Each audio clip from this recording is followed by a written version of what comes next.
মনটা প্রচণ্ড খারাপ। দূর জায়গায় চাকরিটা আমি পেলাম, কিন্তু বাবা কিছুতেই আসতে দিতে চাইছিল না।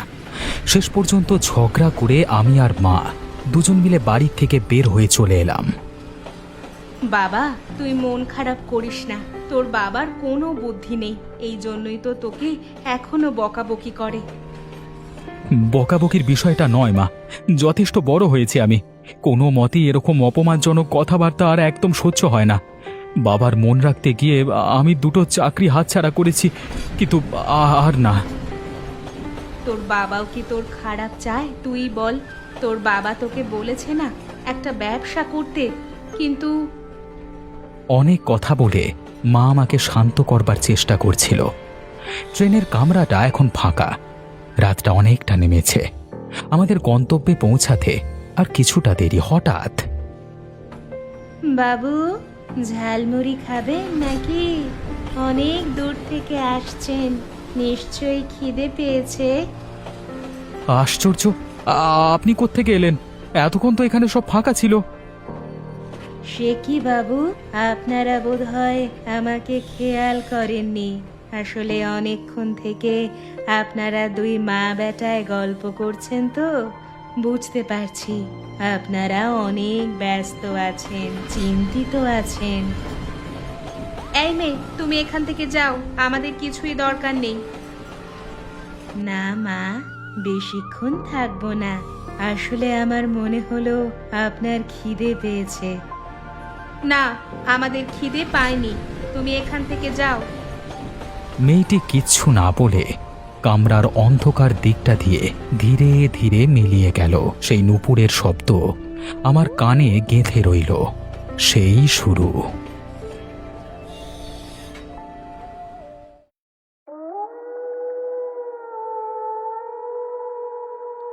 দুদিন হলো রাতের বেলাতে প্রচণ্ড ভয় পেয়েছি, কিন্তু মা আমার কথা কিছুতেই বিশ্বাস করছে না। আমার মনে হয় তোর স্বপ্ন দোষ হয়েছে। আমি তো তোর পাশের ঘরেই শুয়ে থাকি, কই আমার তো কিছু মনে হয় না। না মা, তুমি কেন বিশ্বাস করছো না? আমি পর পর দুদিন জানালার পাশে ওই মেয়েটাকে দাঁড়িয়ে থাকতে দেখেছিলাম। আমাকে হাত নেড়ে বারবার ডাকছিল। ওরে বাবা, আমি তো পাশের ঘরেই থাকি, আমি তো কিচ্ছু টের পেলাম না। আমার খুব বিরক্ত লাগছে, চলো আমরা এখান থেকে চলে যাই। এখানে আমার আর থাকতে ভালো লাগছে না। চলো চলো। কিন্তু কোথায় যাবি বাবা? বাড়ি থেকে তো ঝগড়া করে চলে এসেছি আমরা। তোর কি কিছুই মনে নেই? তোর বাবা আমাদেরকে ঘরে ঢুকতে বারণ করেছে, সেসব কি তুই ভুলে গেছিস? মা, আমাকে কোনো তান্ত্রিকের কাছে যেতে হবে। আমার মন বলছে ও নিশ্চয়ই আমাদের ক্ষতি করবে বলে চারপাশে ঘুরে বেড়াচ্ছে। তোমার যদি কিছু ক্ষতি করে ফেলে তাহলে খুব খারাপ হয়ে যাবে মা। আমার কেউ কিচ্ছু করতে পারবে না, তুই কোনো চিন্তা করিস না।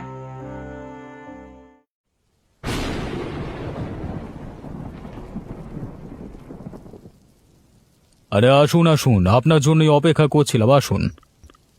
আর বলবেন না, ওকে ঘুম পাড়িয়ে রেখে আসতে অনেকটা সময় লেগে গেল। তা তিনি কোথায়? ভেতরেই আছেন, আপনি আসুন, ভেতরে আসুন। তোমাদের এই নাটক আর কতদিন চলবে বলতে পারো? আমার কথা তো একটাও শুনবে না, ছেলেকে নিয়ে দুম করে বেরিয়ে চলে এলে। তুমি কেন বিরক্ত হচ্ছ? কেন বুঝতে পারছো না? ওর কথা মতো যদি আমরা কাজ না করি তাহলে ওর মাথাটা আরো বিগড়ে যাবে। বেগরাতে আর কি বাকি রয়েছে? লক্ষ লক্ষ টাকা ঘুষ দিয়ে একটা সরকারি মাস্টারের চাকরি জুটিয়ে দিয়েছিলাম, সেটাও কি রাখতে পারলো? তার বিরোধিতা আমি প্রথম থেকেই তো করেছিলাম। আমি তো বারবার বলেছিলাম ঘুষ দিয়ে ছেলেকে চাকরি পাইও না। তুমি কি আমার কথা শুনেছিলে একবারও? তোমার সাথে মিথ্যে দ্বন্দ্ব করতে ভালো লাগছে না। তুমি আমাকে বলো, তোমার এর পরের পরিকল্পনা কি? তোমার ছেলের মাথা আদেও কি ঠিক হবে বলে মনে হচ্ছে, নাকি শোকে দুঃখে এরকম পাগল হয়েই থাকবে? আমাকে একটু সময় দাও। ওর মাথায় যখন ঘোর ঢুকেছে, ও এই জায়গায় মাস্টারের চাকরি পেয়েছে, তখন কিছুদিন আমাদের এই অভিনয়টা করে যেতে হবে, তবে যদি ও সুস্থ হয়।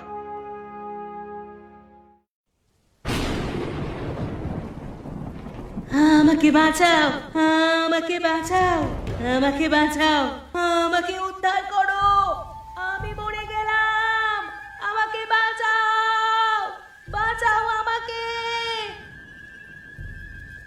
কে কে এভাবে চিৎকার করছে এখানে? মস্করা করবার জায়গা পাওনি? তো তুমি আবার এসেছো? আমি কতবার বলেছি আমি তোমার সাথে যাব না। প্রত্যেকদিন কেন তুমি আমাকে দেখা দাও? কেন কেন?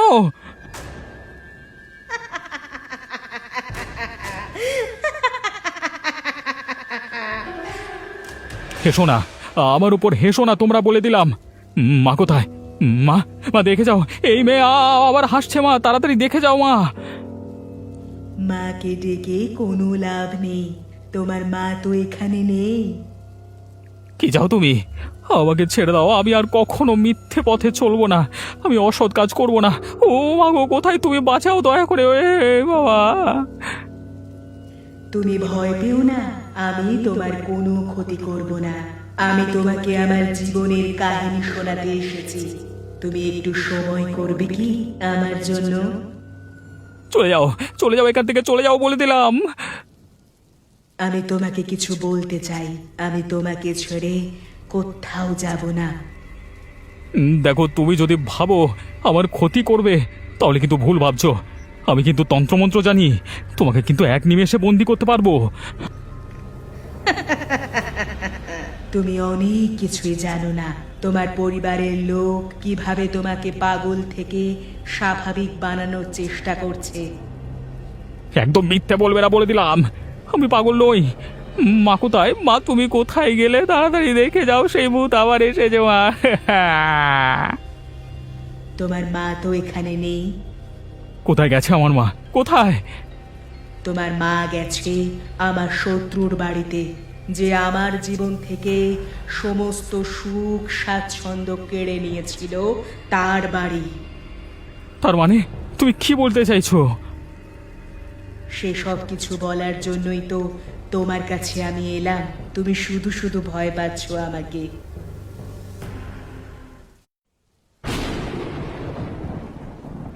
বাবু, বাবু, আপনি কেন আমাকে শুধু শুধু কষ্ট দিচ্ছেন? আমার স্বামী তো কোনো ভুল করেনি। আপনি আপনি আমাদের ঘর বাড়ি সব নিয়ে কি পাবেন? শুনলাম নাকি তোরা যে টাকাটা আমার কাছ থেকে ধার নিয়েছিলিস, ঘর বাড়ি বন্ধক রেখে সেই টাকা দিয়ে তোর বোন নাকি মাস্টারের চাকরি পেয়েছিল। বাবু দয়া করুন, আমরা একটা ভুল করে ফেলেছি। সেই ভুলের প্রায়শ্চিত্ত আমাদের করতে দিন। আমাদেরকে একটুখানি সময় দিন। সময় দিয়ে কি করব? আমি হিসেব করে দেখছিলাম এত বছর ধরে তোরা যে মাইনে পেয়েছিস তা সুদে আসলে 40 লক্ষ টাকা ফেরত দিতে হবে। তো সেই টাকা তোরা ফেরত দিবি কি করে? আর আমার টাকাই বা কবে পাবো? খুব বিপদে পড়ে গেছি বাবু, আপনি একটু আমাদের সাহায্য করুন। এই বিপদ থেকে উদ্ধার হওয়ার জন্য একটু দয়া করুন। আমি সারা জীবন আপনার কাছে কৃতজ্ঞ থাকব। কৃতজ্ঞ থেকে লাভ নেই, তোরা টাকা দিতে পারবি ফেরত কি আমাকে? একই না বল। না বাবু, এই মুহূর্তে দাঁড়িয়ে আমাদের পক্ষে সম্ভব নয়। তাহলে এক কাজ করো, তোমরা বরং আত্মহত্যা করো। তোমাদের না খেতে পেয়ে মরতে হবে না, আর বাড়িটাও শূন্য পড়ে থাকবে, সেটাও আমি বিক্রি করে টাকা আদায় করে নেবো, ব্যাস। তাছাড়া আর কোনো উপায় নেই বাবু, আমাদের শেষ পর্যন্ত মরতেই হবে।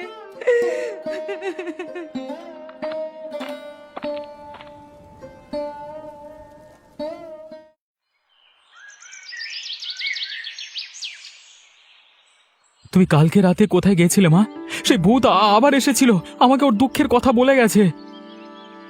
আমি একটু বেরিয়েছিলাম, এক সাধু বাবার কাছে যেতে হয়েছিল। তুই বলছিলিস না যে ভূতটা দেখা দিচ্ছে, তার জন্য ব্যবস্থা করতে গিয়েছিলাম। যদি কোনো মাদুলি। মা, ওই মেয়ে লাশটা কুয়োর মধ্যে এখনো পড়ে আছে। আমরা যদি ওকে একটু সাহায্য করি, ওর পচা দেহটাকে বার করে জ্বালিয়ে দিই, তাহলে ওই মেয়ে আর কোনো দিন এখানে আসবে না। না বাবা, ওইসব ভূতেদের বিষয় নাক গলাস না, ওরা খুব খতরনাক। তোকে ছল চাতুরি করে বিপদে ফেলবার পরিকল্পনা আছে নিশ্চয়ই। আচ্ছা মা, একটা সত্যি কথা বলো তো, আমি কি পাগল?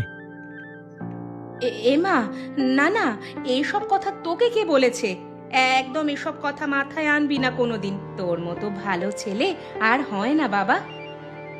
আমরা জবে থেকে এখানে এসেছি, তুমি বলছো স্কুল খুলবে স্কুল খুলবে, কিন্তু কতদিন কতদিন আর এখানে বসে থাকবো আমরা? এখনো পর্যন্ত স্কুলের মুখ পর্যন্ত দেখলাম না। সময় হলে সব কিছু ঠিক হয়ে যাবে বাবা, তুই কোনো চিন্তা করিস না। হঠাৎ করে ওর এরকম কথা মনে হলো কেন? আগের তুলনায় অনেকটা পরিবর্তন লক্ষ্য করছি সমীরের। ও তো আগে নিজেকে শেষ করবার চেষ্টা করত, কিন্তু এখন কেমন যেন সঠিক প্রশ্ন করছে। এর পেছনে কার হাত আছে দেখতে হবে তো। কুলাঙ্গার ছেলেটার জন্য প্রত্যেক দিন এভাবে ট্রেনে করে যাতায়াত করা কি সম্ভব? জানি না ওর পাগলামি কবে বন্ধ হবে। আমার উপায় নেই, নিজের মান সম্মান বাঁচাতে আমাকে পালিয়ে বেড়াতেই হবে। ওফ, ঝালমুড়ি লাগবে, ঝালমুড়ি নিয়ে যান, ঝালমুড়ি খেয়ে যান, ঝালমুড়ি। আরে অন্ধকার রাস্তার মধ্যে আবার ঝালমুড়ি বিক্রি করছে কে? সারা ট্রেনের মধ্যে একটা কাউকে তো উঠতে দেখলাম না। এই যে বাবু, এদিকে এখানে আসুন বাবু, ঝালমুড়ি খেয়ে যান। বেশ তেল ঝালের গন্ধ না খেয়ে আসছে তো। যাই, খিদে পেয়েছে, গিয়ে বরং কিছু ঝালমুড়ি নিয়ে আসি।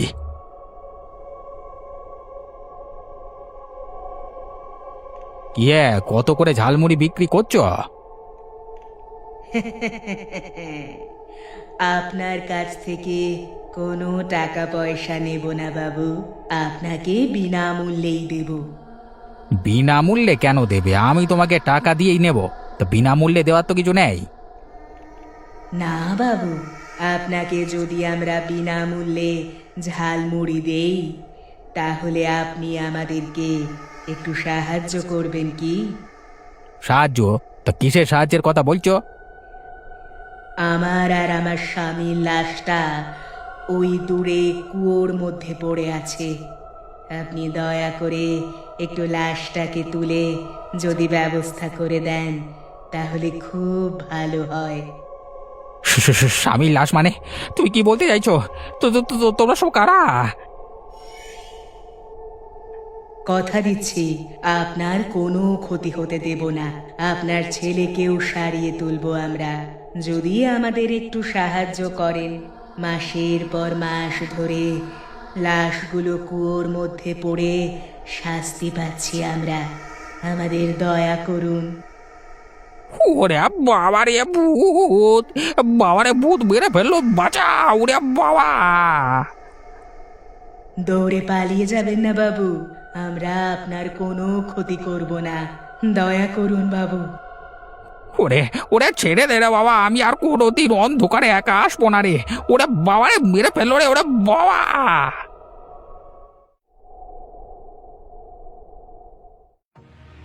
কি ব্যাপার বলুন তো? আপনাকে সেই থেকে দেখছি আপনি ভয় যেন জড়ো হয়ে আছেন। ব্যাপার কি? এতটা ভয় কিসের? মশাই, আপনাদের এখানে ভূতের উপদ্রব আছে, সেটা তো আমাকে আগে বলেননি। ভূতের উপদ্রব? তার মানে আপনি কি বলতে চাইছেন? আমি ফিরছিলাম, হঠাৎ করে একটা ভৌতিক ঝালমুড়িওয়ালা স্বামী স্ত্রী দুজনের ভূত আমাকে ডাকলো। বলল কুয়োর মধ্যে তাদের লাশ পড়ে আছে, সেই লাশগুলোকে তুলে সৎকার করতে। বলেন কি মশাই? এই দুজন কেমন দেখতে বলুন তো? দেখতে তো ভূতের মতো, মুখের দিকে একবার তাকিয়েই আমার পিলে চমকে গেছিল। ওরে বাবা, কোনো মতে সেখান থেকে পালিয়ে বেঁচেছি। আচ্ছা, বুঝতে পেরেছি ওরা কারা। তাহলে ওরা আবার উপদ্রব করতে শুরু করেছে। আপনি জানেন ওই ভূতেরা কারা? তারা দুজন স্বামী স্ত্রী ছিল, আমাদের এখানেই বাড়ি ছিল। ট্রেনে ঝালমুড়ি বিক্রি করে জীবন চালাতো। হঠাৎ করে একদিন নিখোঁজ হয়ে যায়। আমরা ভেবেছিলাম বদমাইশ লোকেরা তাদের কাছ থেকে ছিনতাই করে তাদেরকে খুন করে দিয়েছে।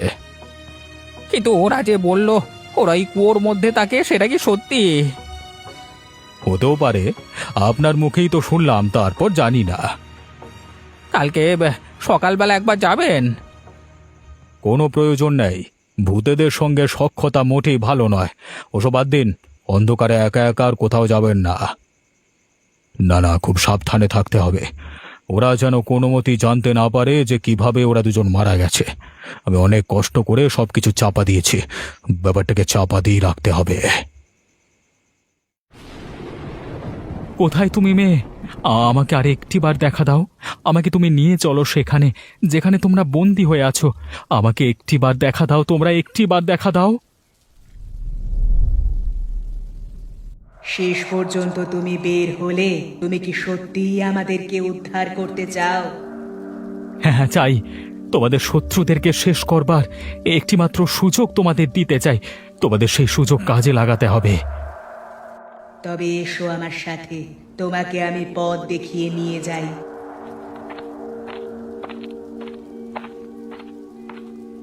এই সেই কুয়া যেখানে তোমাদের লাশ পড়ে আছে? হ্যাঁ, এখানে আমাদের লাশ পড়ে আছে। আমাদের এখান থেকে দয়া করে উদ্ধার করো। এই তো একটা তাজা শরীর আমি পেয়েছি। এই শরীরের মধ্যে আমি থেকে আমার শত্রুকে শেষ করব। এ কি? ওকে, ও এসব কি বলছে? ও ঠিকই বলছে। তোমার মতো একটা শরীরের খুব দরকার ছিল। তোমাকে মিথ্যে কথা বলে আমি এখানে টেনে এনেছি। বেশি বাড়াবাড়ি করলে তোমাকে শেষ করে ফেলবো আমরা। দয়া করুন, দয়া করুন, ছেড়ে দিন আমাকে, দয়া করুন। ছেড়ে দেব বলে তো তোকে এখানে আনা হয়নি। আজকে থেকে তুই আমার অধীনে থাকবি।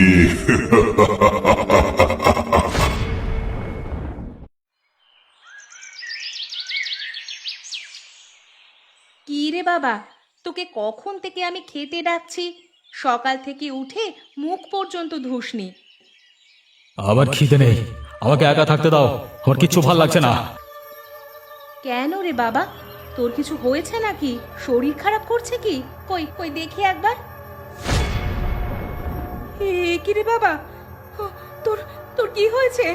তোর চোখগুলো এরকম লাল কেন?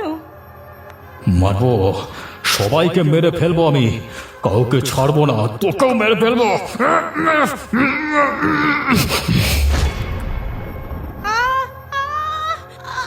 আমাকে আমাকে ছেড়ে দে, আমার লাগছে, প্রচন্ড লাগছে। আমাকে আমাকে ছেড়ে দে। কেউ আমার হাত থেকে বাঁচতে পারবে না। আমার শত্রুকে তো শেষ করবোই, তোদের কেউ ছেড়ে কথা বলবো না। আমাকে আমাকে এক্ষুনি যেতে হবে, গিয়ে কথা বলতে হবে ওকে, নিশিকান্ত বাবুকে। হঠাৎ করে কি হলো?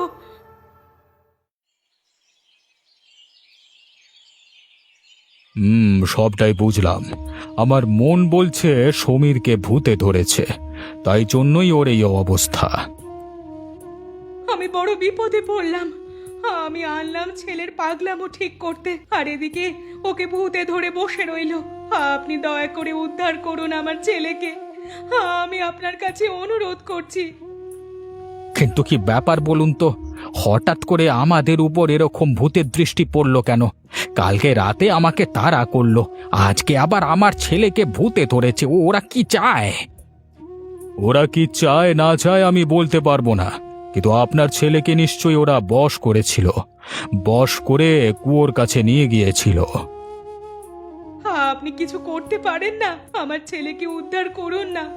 আপনি যা চাইবেন আপনাকে আমি তাই দেব।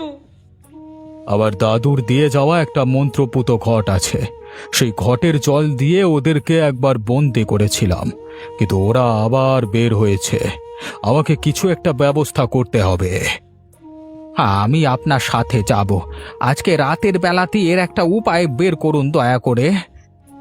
ঠিক আছে, আজকে রাতের বেলাতেই আপনার ছেলের দেহ থেকে সারা জীবনের মতো ভূত তাড়ানো হবে, তারপর অন্য ব্যবস্থা।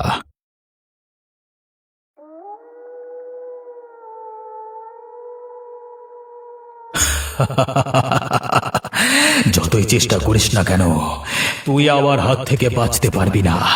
এই ছেলেকে আমি শেষ করে ফেলবো, ঠিক যেমন তুই আমাদেরকে শেষ করেছিলিস তেমন। একদম চুপ, তোদের বড্ড বার বেড়েছে তাই না? তোরা কি ভেবেছিলিস আমি মরে গেছি? তোদেরকে শায়েস্তা করবার জন্য আমি একাই 100।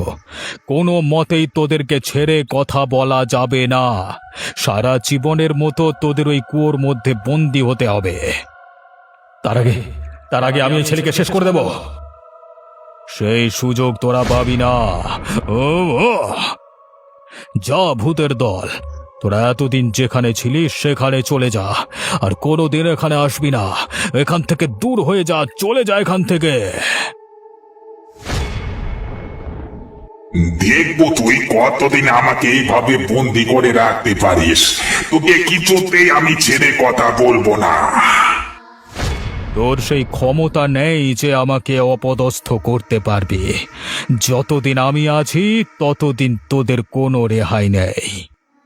আমি আবার আসবো, আবার তোদের সর্বনাশ করবার চেষ্টা করব। তোদের কোনো মুক্তি নেই, তোদের কোনো ছাড় নেই। যাক, এবারের মতো আপনার ছেলে ভূতের হাত থেকে রক্ষা পেয়েছে, না হলে ওরা আপনার ছেলেকে শেষ করে ফেলতো। আপনাকে অসংখ্য ধন্যবাদ নিশিকান্ত বাবু, আপনি ছিলেন বলেই আজকে উদ্ধার পেলাম আমরা। এবার তাহলে আমরা কি করব? আমার তো আর এখানে এক মুহূর্ত থাকতে ইচ্ছে করছে না। আমার ছেলের মাথার ব্যায়ামও ঠিক হোক আর না হোক, আমার ছেলেকে আমরা সাথে নিয়ে যাব, আর কোনোদিন এখানে আসবো না। মাথার পাগলামও আমার সেদিনই সেরে গেছে। তাও সমাজের কাছে পাগল সেজে থাকি, পাছে আবার কেউ ঘুষের টাকায় চাকরি পেয়েছি বলে কথা শোনায়, সেই ভয় থাকি। সেই ঘটনা ঘটে যাওয়ার প্রায় মাস 2 পর আমি লুকিয়ে লুকিয়ে ঘর থেকে বেরিয়ে পড়ি। তাদের সাথে একবার কথা বলা প্রয়োজন। আমি জানতে চাই তারা কিভাবে মারা গিয়েছিল। কোথায় তোমরা? আমি আবার এসেছি। তোমরা বেরিয়ে এসো, আমি তোমাদের জীবনের কাহিনী শুনতে চাই।